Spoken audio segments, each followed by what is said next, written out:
Boa noite, gente. Eu sou André Mendonça e esse é o canal Magia Mental. Agora vamos ao que provavelmente vocês vieram aqui para saber um pouquinho. Gente, isso aqui é um pedacinho da aula do nível 1 que eu destaquei para falar aqui com um pouco mais de atenção. Eu separo as exigências para você trabalhar com Reiki em 3 tipos.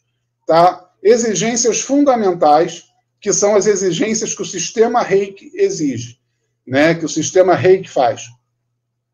Exigências jurídicas, que são as exigências que a lei exige que você cumpra para você poder ser um reikiano, para você poder trabalhar como reikiano.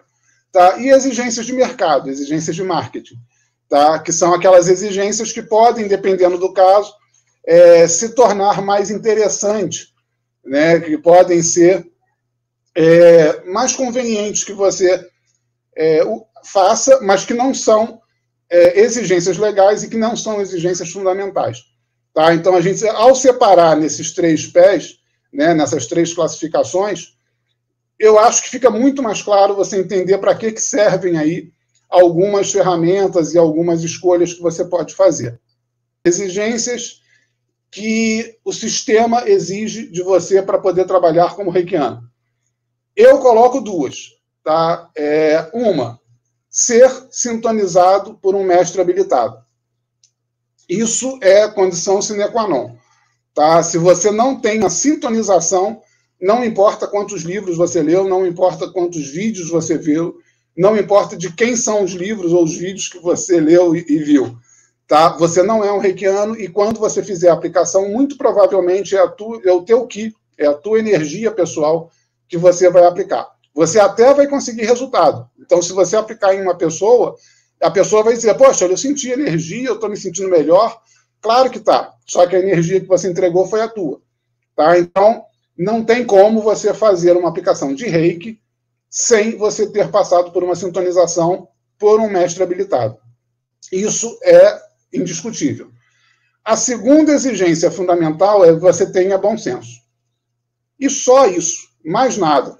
Ah, mas eu não sei nada, eu não li nada, não importa. Você, quando for acudir uma pessoa, você vai fazer uma aplicação de Reiki, mesmo sem saber como. Porque uma vez reikiano, uma vez sintonizado, a energia flui em você o tempo todo. Então, mesmo que você não saiba como intensificar isso, ela vai fluir. E principalmente quando você estiver sob um impulso de amor, como a gente chama. É uma energia de amor e é uma energia que reage, mas não é aquele amor romântico das novelas, não é aquele amor banalizado dos livros, não. Tá? Eu estou falando de um impulso de carinho, de um impulso de atenção, de um impulso de cuidado que você tenha com alguém. Se você é um reikiano, nesse momento, você faz uma aplicação. Então, a energia flui um pouco mais intensa para essa pessoa. E ela vai sentir o efeito, ela vai sentir o benefício. Ainda que você nunca tenha lido um livro, que você não tenha traçado símbolo, que você não fez nada. Então, é óbvio que se você se prontificar a colocar a mão ali, ou começar a tentar fazer algum tipo de tratamento, sendo efetivamente um reikiano, esse tratamento vai surtir um efeito. Talvez um efeito até certo ponto limitado, claro, né? Ele não vai ser o melhor efeito possível. É para isso que a gente estuda as técnicas, é para isso que a gente desenvolve ali, né, os processos de conseguir uma aplicação um pouco mais assertiva, um pouco mais intensa, mas ele vai fluir, ele vai funcionar. Então, do ponto de vista fundamental, ser sintonizado por um mestre habilitado e bom senso, de pelo menos se informar, de pelo menos ali, né, saber o que está fazendo. A gente, durante a aula, vai falar muito nessa questão do bom senso. As exigências jurídicas para você se trabalhar como reikiano é uma só, é você se considerar apto. Né? Então, pelo que eu falei aqui, você sabe que se você recebeu uma sintonização, você já está apto, então beleza, é só o que você precisa. Tá? Você não precisa de carteirinha, você não precisa de certificado, você não precisa de nada disso. A profissão, né, de reikiano, a profissão de terapeuta holístico, ela é uma profissão reconhecida, mas ela não é uma profissão regulamentada. Ou como alguns preferem, ela é uma profissão autorregulamentada, o que significa que ela não é regulamentada por lei. Tá? Agora, o fato de você não precisar de nada disso para você trabalhar, até certo ponto, requer alguns cuidados. Quando você vai falar sobre abrir uma sala, ou seja, prestar serviço de uma maneira estabelecida, então você vai abrir uma sala e ali você vai começar a receber os seus clientes para trabalhar. Tá? Isso aí vai envolver implicações de prática de atividade comercial, de prestação de serviço. Então, você tem que tomar ali cuidado com a questão fiscal, a questão de pagamento de impostos e a questão de você ter um alvará de funcionamento para aquela sala. Tá? Então, só que isso não é uma exigência para o reikiano, isso não é uma exigência para o terapeuta holístico. Isso é uma exigência para qualquer prestação de serviço, para qualquer atividade que você precise exercer.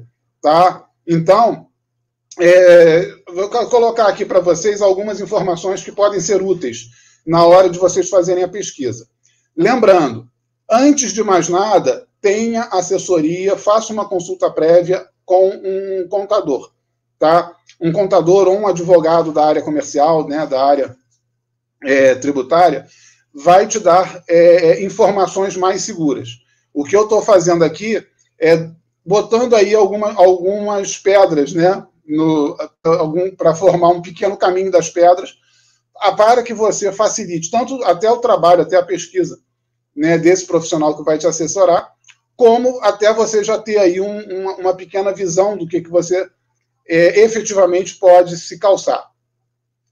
A profissão de terapeuta holístico, ela é reconhecida, ela está no CBO, né, na catalogação brasileira de ocupações, sobre o número 3.221-25, tá? Ou seja, ela pode ser exercida livremente e com esse código você pode se informar sobre uma série de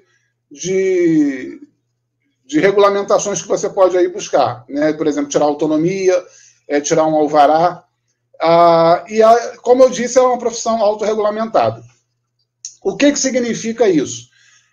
Não existe uma entidade reguladora, não existe um conselho, não existe um sindicato, não existe uma instituição que regule a profissão, ao contrário de profissões que são regulamentadas.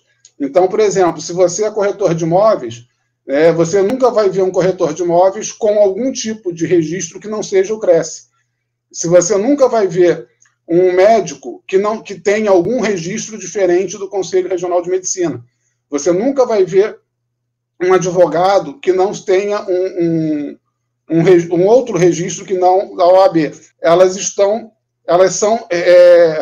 Essas profissões, elas são reguladas por leis, tá? E essas leis elegem uma única instituição para fazer essa centralização. No caso no caso dos terapeutas holísticos, não há.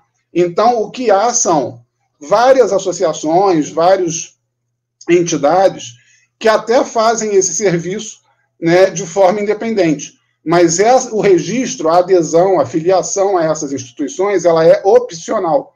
Então, você não precisa de uma carteirinha de qualquer entidade, de qualquer grupo, você não precisa de um crachá com uma cordinha colorida, e você não precisa daquele número com uma sigla no teu cartão. Tá? Isso pode ser interessante, mas lá na parte do marketing, eu já vou falar disso. Tá? Então, o fato é, não há necessidade de se filiar a nenhuma instituição para trabalhar. Você vai trabalhar independente, você vai fazer a tua autonomia, você vai fazer o teu trabalho. Você pode, sim, querer participar, querer se afiliar. Nesse caso, eu recomendo que você escolha, né, com cuidado qual você quer, porque há centenas delas, dezenas delas, tá? Uma ou outra maior, umas 2 ou 3 que são maiores, que são mais conhecidas, mas há diversas. Então, que você escolha ali ou pelo preço, ou pelo que vai te oferecer em retorno, né? Existem serviços que vêm aí, né, que agregam valor a essa contribuição que você dá em troca desse registro, e é um negócio que pode ser interessante. Mas também é interessante você lembrar que esse é um investimento de risco. Tá? Por que de risco? Porque vamos supor que você fez a filiação numa instituição A que autorregula, né, que registra terapeutas holísticos. Então, quando você fez ali, você pagou 300, 400, 500 reais por esse registro. Tá? Se amanhã a profissão for regulamentada, a lei que regulamenta vai eleger ou criar uma entidade para fazer isso. E, nesse momento, o teu registro, a menos que essa tua tenha sido escolhida, né, tenha sido eleita para ser a oficial, né, o que é pouco provável, né, mas a menos que isso aconteça, o teu registro perde completamente o valor, ali ele deixa de poder existir, e você vai ter que arcar com outros custos para se filiar à agora oficial, quando efetivamente for regulamentado. Então, agora, por que alguém faria, então, um registro sabendo que pode amanhã ou depois perder? Porque, às vezes, o público para quem você vai oferecer é um público que não quer ouvir muito essas explicações. Às vezes, é um público que faz questão de ver um número comprido do lado de uma sigla que ninguém sabe o que é, sabe? Às vezes, é um público que vai te discriminar se você não tiver um númerozinho no teu cartão ou uma carteirinha colorida.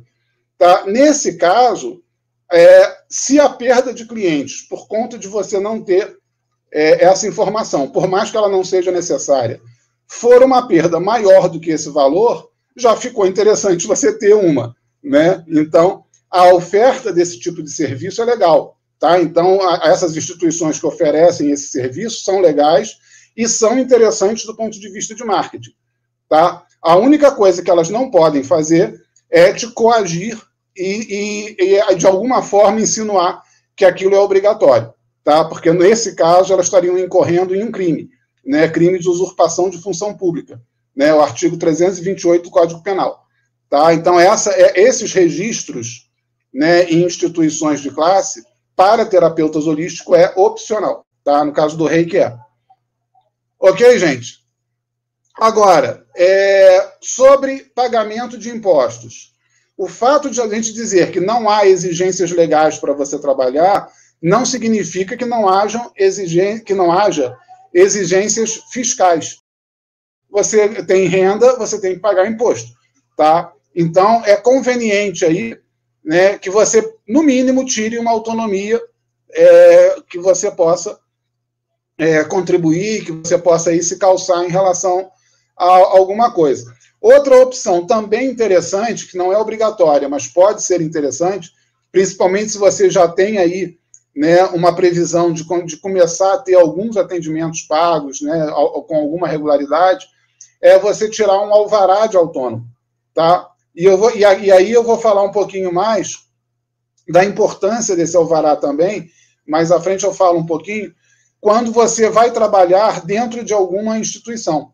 Então, por exemplo, se você vai trabalhar como freelancer em uma clínica de estética, por exemplo, tá? E você não tem vínculo empregatício, é muito importante, é muito recomendável que você tenha aí autonomia ou, de preferência, o alvará de autônomo. Tá? Isso aí você se informa na tua prefeitura, porque de um município para outro isso tudo pode mudar. Mas se você tem esses documentos, você se calça e calça o proprietário da clínica, né, da clínica de estética, do espaço que você trabalha. Porque, ao bater uma fiscalização, você está trabalhando dentro da empresa dele, isso caracteriza vínculo empregatício. E aí ele pode ter uma dor de cabeça muito grande e, fatalmente, né, claro, você também, porque provavelmente, se ele tiver essa dor de cabeça, ele vai, o teu trabalho ali vai ficar ameaçado. Tá? Então, é muito importante que você atente para isso. Tá? E para você se informar a respeito desses detalhes, você tem essas duas informações. Tá? Então, você tem lá que o código do CBO da categoria é 3.221-25, tá? E o CNAE, CNAE, é 8690-9/01. Tá? Isso é a Classificação Nacional de Atividade Econômica. É o código do terapeuta holístico. né? É o código que atende aí aos reikianos e outras categorias. Todas essas informações vocês conseguem com pesquisa na internet. Se você for conversar com o contador, com certeza ele já tem lá a tabelinha com esses números. Isso é mais uma questão de te facilitar, caso você queira buscar informações. E eu recomendo muito que você faça, tá? Que você vá até a prefeitura da sua cidade e aí você diga, olha, eu queria saber se para tirar um alvará, né, de localização e funcionamento. Então, se você for tirar esse alvará, a prefeitura vai primeiro saber se o imóvel que você está querendo usar pode ser usado para esse fim, se tem alguma exigência de corpo de bombeiros, se tem alguma exigência, né, da Anvisa ou de qualquer outro nesse sentido. Essas exigências vão variar muito, né, tanto de se os imóveis podem, se não pode.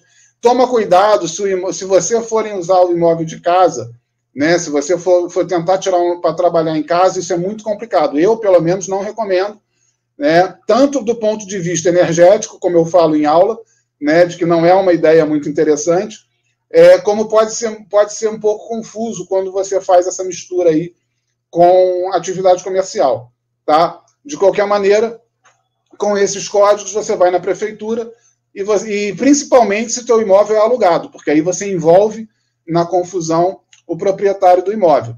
Então, todas essas informações são muito importantes que você levante antes de você entrar livremente aí no mercado, tá? Para você começar aquele teu atendimento em domicílio, um atendimento aí inicial, né, para os teus primeiros clientes, você até não precisa, né, num primeiro momento, de nada disso, pode começar, aí começou a entrar um dinheirinho, você já tira autonomia, você já fica razoavelmente calçado, e aí você vai crescendo, tá? Você até pode pensar na possibilidade, futuramente, de ter um CNPJ, de oficializar ali uma empresa para você começar a desenvolver, né, o trabalho de uma forma melhor. Eu recomendo fortemente que você não viaje muito em constituir a empresa antes disso ser efetivamente interessante, tá? Se você tiver ali com o teu alvará de autônomo ou com o teu alvará ali de localização e funcionamento, tua autonomia, e com isso você está trabalhando perfeitamente legal, você está pagando ali os teus impostos, até um determinado volume de receita, esse formato ele é muito atraente, ele é muito confortável para quem está começando.